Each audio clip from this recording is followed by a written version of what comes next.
अगर आप Eren Yeager को सिर्फ उस मोमेंट से जज करते हो जब वो रंबलिंग एक्टिवेट करता और हजारों कोलोसल टाइटन दुनिया को अपने पैरों तले कुचलना शुरू कर देते हैं, तो वो ऑब्वियसली तुम्हें विलेन ही लगेगा। लेकिन अगर वो कुछ नहीं करता तो जेनोसाइड उसकी रेस का होता। ये हाइपोथेटिकल फियर नहीं था, ये ऑफिशियली डिक्लेयर्ड इंटेंशन थी पूरी दुनिया की। मैं तुमसे पूछता हूँ, अगर तुम्हें मजबूर किया जाए चूज करने के लिए, तो क्या तुम अपने लोगों को कुर्बान कर दोगे सिर्फ इसलिए ताकि दुनिया को लगे कि वो सही है? एरन के फैसलों को जज करने से पहले हमें उस दुनिया को समझना होगा जिसमें वो बड़ा हुआ। शुरुआत में एरन एक सिंपल सा बच्चा था जिसे बस बाहर की दुनिया देखनी थी। फ्रीडम उसके लिए कोई पॉलिटिकल कॉन्सेप्ट नहीं था, उसके लिए आजादी का मतलब था उन लंबी दीवारों के बाहर का खुला आसमान, समंदर और एक अनदेखी दुनिया।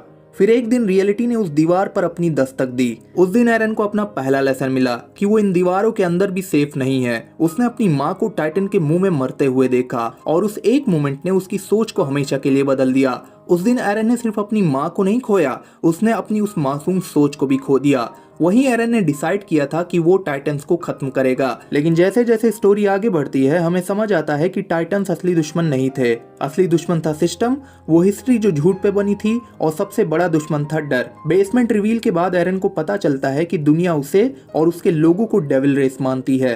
पहले वो सिर्फ टाइटन से लड़ रहा था, पर अब उसके सामने पूरी दुनिया थी। यहाँ सिचुएशन को थोड़ा लॉजिक से समझते हैं। पैराडाइस आइलैंड टेक्नोलॉजी में काफी पीछे था, उनकी मिलिट्री ग्लोबल पावर्स के सामने कमजोर थी। दुनिया ऑलरेडी प्लान बना रही थी उन्हें एलिमिनेट करने के लिए, और सबसे बड़ा फैक्टर था टाइम। टेक्नोलॉजी तेजी से एडवांस हो रही थी। आज टाइटन्स खतरा थे तो कल ऐसे ऐसे हथियार बना लिए जाते थे जिनसे उनसे आसानी से निपटा जा सके। तो फिर यहाँ ऑप्शन ही क्या थे? डिप्लोमेसी वो ट्राई हुई थी लेकिन रिजल्ट जीरो, लोग सुनने के मूड में ही नहीं थे। और पार्शियल रंबलिंग भी सिर्फ टेम्प्रोरी काम करती क्योंकि लोग रुकने को तैयार ही नहीं थे, वो बस बेटर पे बेटर हथियार बनाना चाहते थे।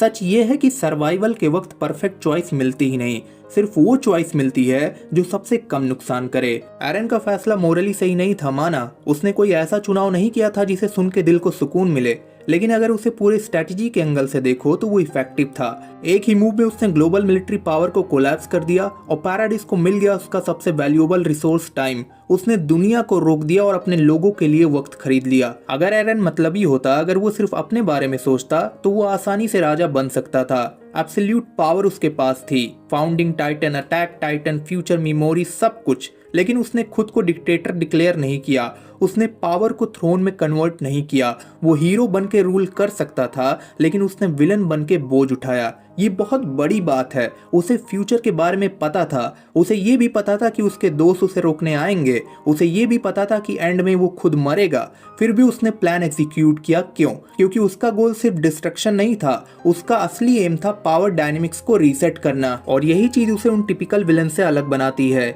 एक नॉर्मल विलन अपनी आइडियोलॉजी थोपता है, वो अपनी सर्वाइवल, अपनी पावर, अपनी जीत के लिए लड़ता है। एरन ने अपने सर्वाइवल को कभी प्रायोरिटी बनाया ही नहीं। उसे पता था कि एंड में वो खुद मरेगा, और फिर भी उसने वो रास्ता चुना।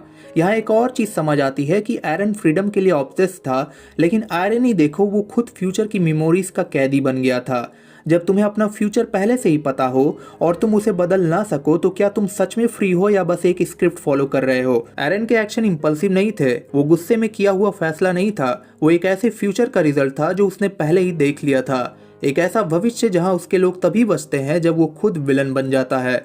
तो उसने वो रोल एक्सेप्ट कर लिया। इसमें एक साइकोलॉजिकल एंगल भी है। सीजन 4 में एरन इमोशनली नम लगता है, जैसे उसे किसी चीज से फर्क ही नहीं पड़ता।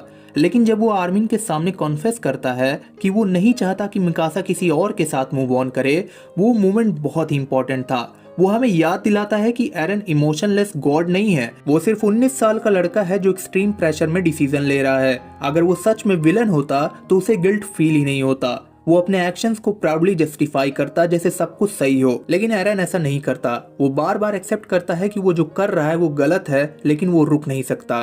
और शायद यही सबसे अजीब बात है कि कभी कभी इंसान को पता होता है कि वो जो कर रहा है वो सही नहीं है, लेकिन वो करना जरूरी भी है।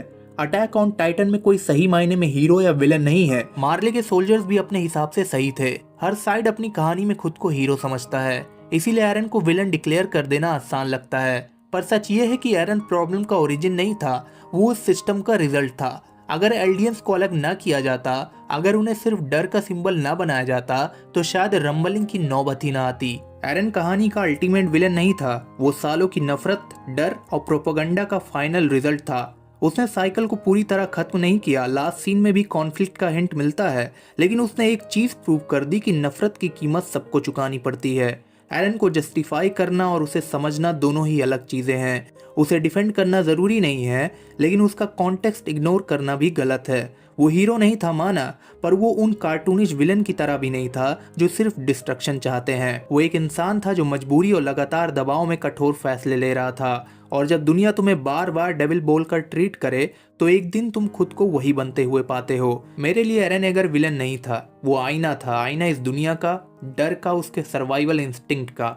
खतरा उसकी पावर से नहीं था, खतरा उस माइंडसेट से था जहां उसे लगने लगा था कि उसके पास और कोई ऑप्शन ही नहीं है। खैर, एनीमे से रिलेटेड ये मेरे चैनल की पहली वीडियो है, तो बताना मुझे कैसी लगी। फिलहाल इस वीडियो के लिए बस इतना ही। कोई भी पार्ट तुम्हें अच्छा लगा तो एक लाइक जरूर करना, और चैनल पे नए हो तो सब्सक्राइब करके बेल आइकन दबाना बिल्कुल मत भूलना। जल्द मिलते हैं।